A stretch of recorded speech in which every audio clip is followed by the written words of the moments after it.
Bonjour à tous, on se retrouve pour une leçon consacrée aux solides en cycle 3. Il existe une leçon consacrée aux solides en cycle 2 et qui est donc un petit peu moins poussée. Vous la trouverez sur ma chaîne.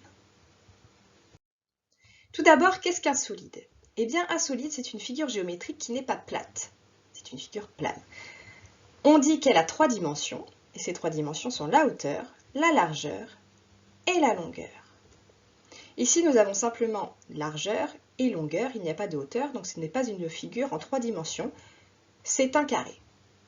Son équivalent en solide, eh bien c'est le cube. Ce cube va nous permettre de réviser un petit peu de vocabulaire qu'il faudra connaître pour parler des solides. Tout d'abord, ici, nous avons une face.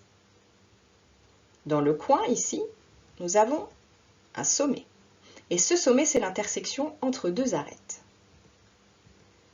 Donc, face, sommet, arête font partie du vocabulaire à connaître impérativement pour la suite de cette leçon. Parmi les solides, j'ai 2 familles. Une première qui est appelée les polyèdres.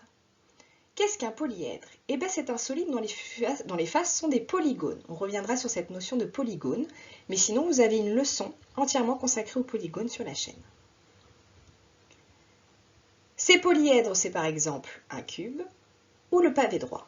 On a aussi une seconde famille qui sont les non-polyèdres.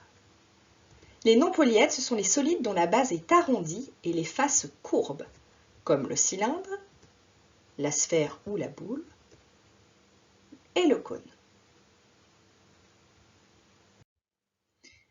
Nous avons dit tout à l'heure les polyèdres, ce sont des solides qui sont des polygones. Eh bien alors, qu'est-ce qu'un polygone? Un polygone, c'est une ligne brisée fermée. C'est-à-dire que tous les côtés de la figure géométrique sont des segments, il n'y a donc pas de courbe, et les segments se rejoignent tous pour fermer la figure. Si l'on regarde en bas à gauche de notre écran, nous avons différentes figures. Certaines ont des courbes, sont arrondies, et d'autres ont des segments, mais qui ne se rejoignent pas pour fermer la figure. Ce ne sont donc pas des polygones. En revanche, si l'on regarde en bas à droite de notre écran, on constate que nos figures géométriques sont toutes formées de segments, et ces segments se rejoignent tous entre eux pour fermer ces différentes figures. Et nous n'avons pas de côtés arrondis, nous n'avons pas de courbe dans chacune de ces figures. Ce sont donc des polygones. Donc, nous allons d'abord voir les polyèdres. Pour ça, j'ai pris l'exemple de figures plates, le carré, le rectangle et le triangle, et on va voir leur équivalent en solide. Pour le carré, on l'a vu tout à l'heure, l'équivalent en solide, ce serait le cube. Pour le rectangle, le pavé droit. Pour le triangle, ce serait la pyramide. Donc ça fait partie de la famille des polyèdres.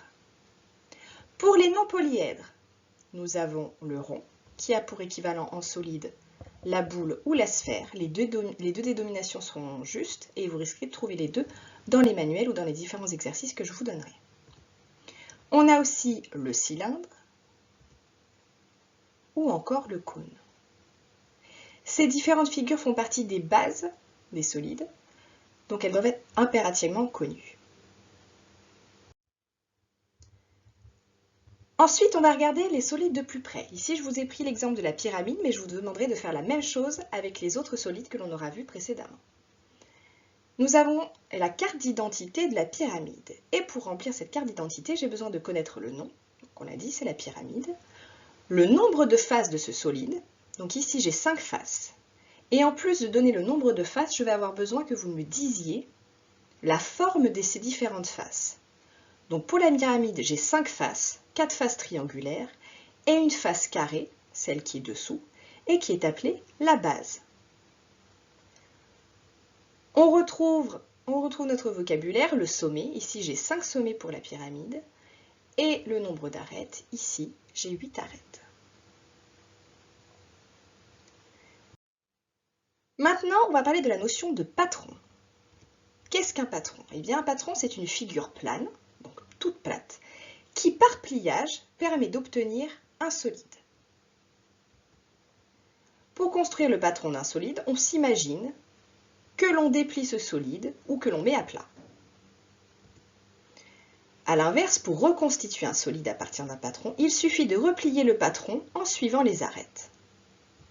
Par exemple, si l'on prend le solide cube, voici différents patrons qui me permettront, par pliage, d'obtenir mon cube. Il suffit de plier au niveau des arêtes et, avec un point de colle, cela me permettra d'obtenir un cube.